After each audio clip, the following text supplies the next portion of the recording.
name for the court reporter? Alyssa Kinsey, first name Alyssa, last name Kinsey. And Ms. Kinsey, where do you work? I work in the aviation industry. What do you do? I work for airline and pilot training, doing operations.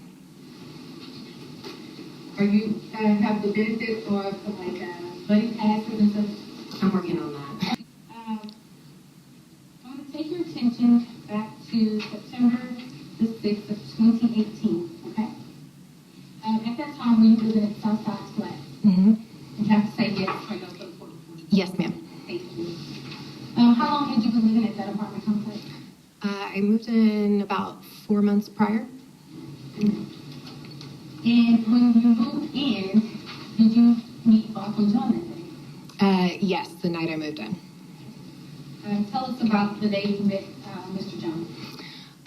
So we had spent all day moving, and I went out on the patio to kind of relax. Our patios are about maybe 8 inches apart.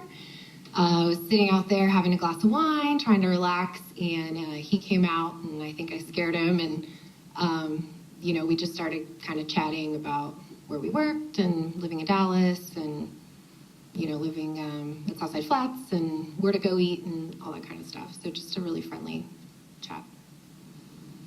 And Ms. Kinsey, are you not originally from Dallas? I'm from Fort Worth. And at the time, what was your apartment number? 1480. Ashley Felicia? Yes.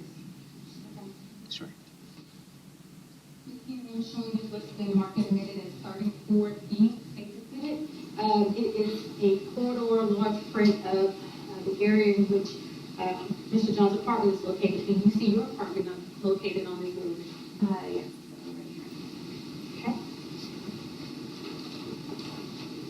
Okay. And do you know if 1476 was occupied on the night of this incident? I don't know.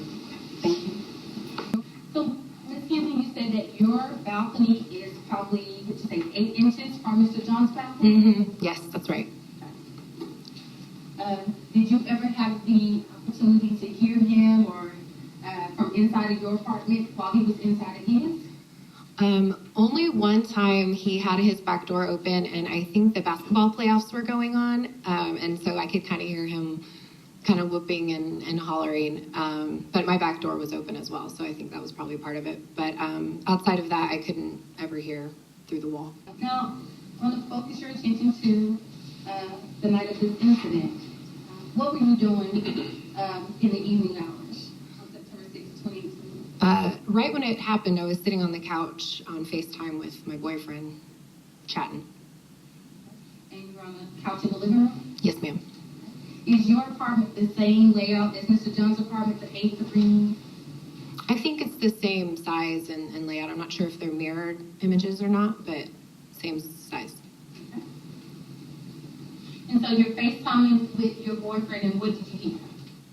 Yeah, so we're chatting, and all of a sudden I heard a very loud, sort of metallic sound. It sounded like 2 parts to one noise, if that makes sense. My boyfriend could hear it through the phone as well. We both stopped for a second, and about 5 seconds later, it sounded like a commotion, like a man's voice and a woman's voice, some like yelling, and it sounded like running or slamming, something like that. So at that point, I jumped up from the couch and ran to my front door to look out the peephole. I couldn't see anything, so I put my ear to the crack to kind of listen. At that point, it was silent for about 10 seconds, and then I heard what sounded like a female calling 911. Can you describe, did you look out to see who the female was? I couldn't see anybody, I could just hear. And what did you hear? It was a little bit muffled. I could hear her saying apartment 1478, some stuff I couldn't hear, and then shot. So when you hear the 2 noises, you didn't immediately recognize that they were gunshots?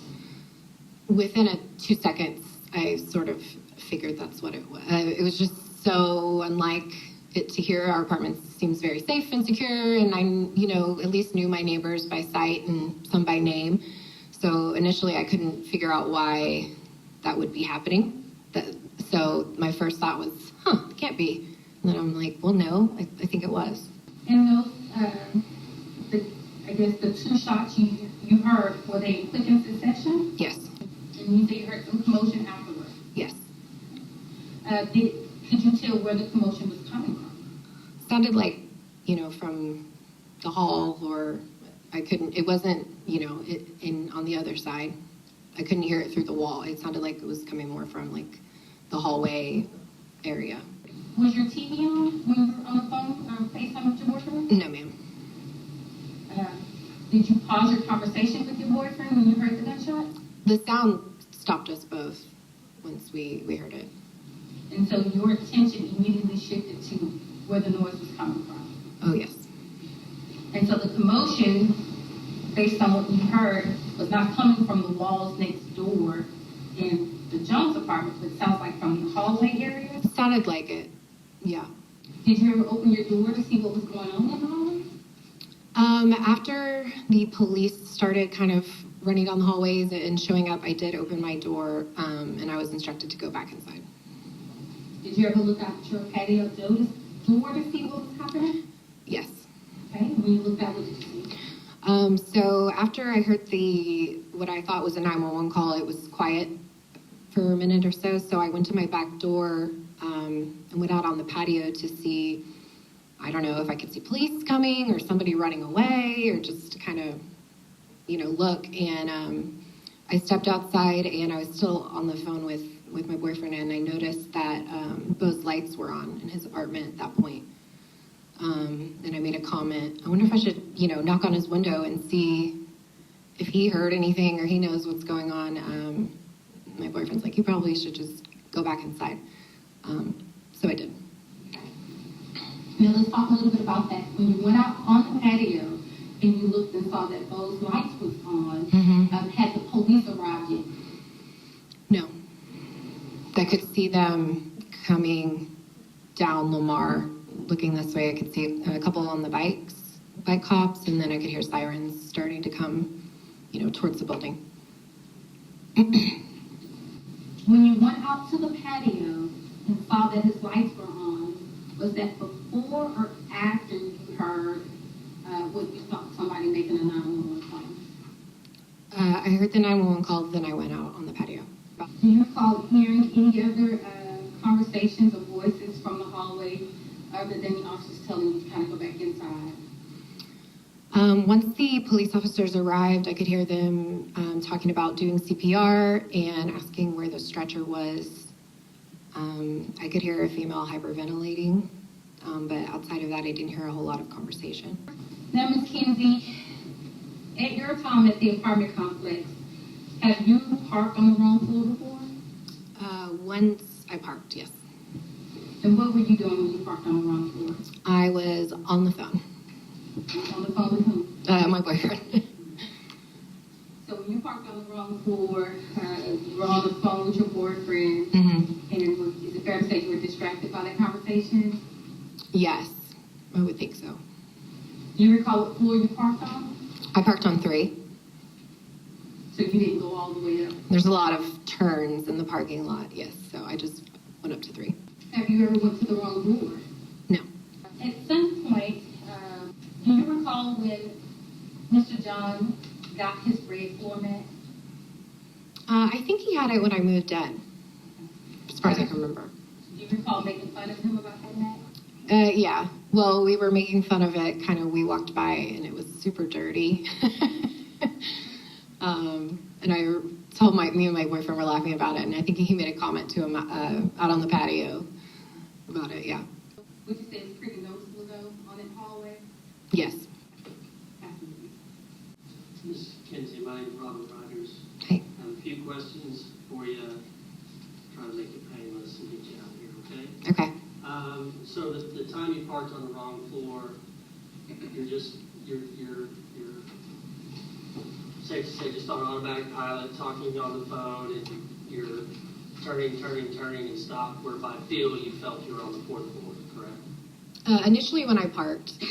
And then I believe you, at some point you looked out and saw, you didn't see the roof, which you're used to seeing because you park on the fourth floor. Right. And that's what caught it. It wasn't any numbers or anything. It was you looked in the right spot where you could see the roof or not see the roof, and that's how you caught it. Right. Yeah. Now, with regard to 1478 and Mr. John, you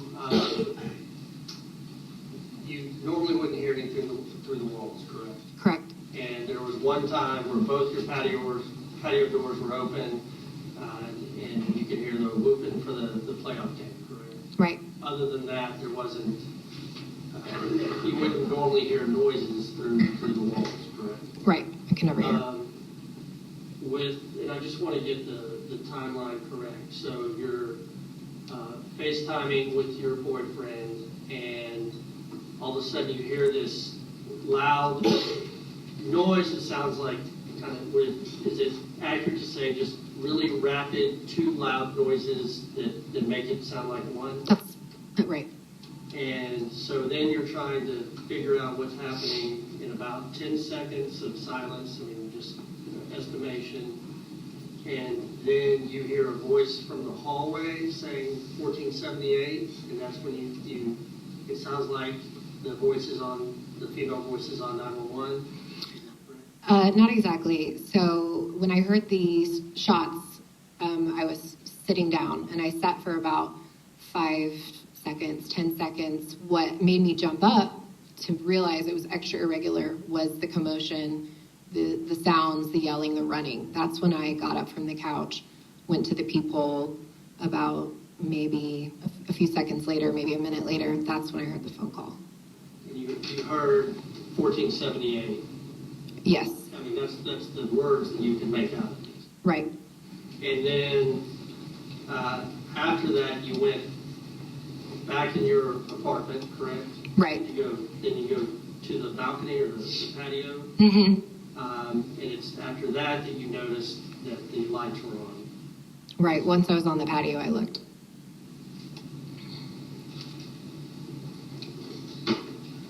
Nothing further. Nothing further. Okay. Thank you very much, Leah. Thank you.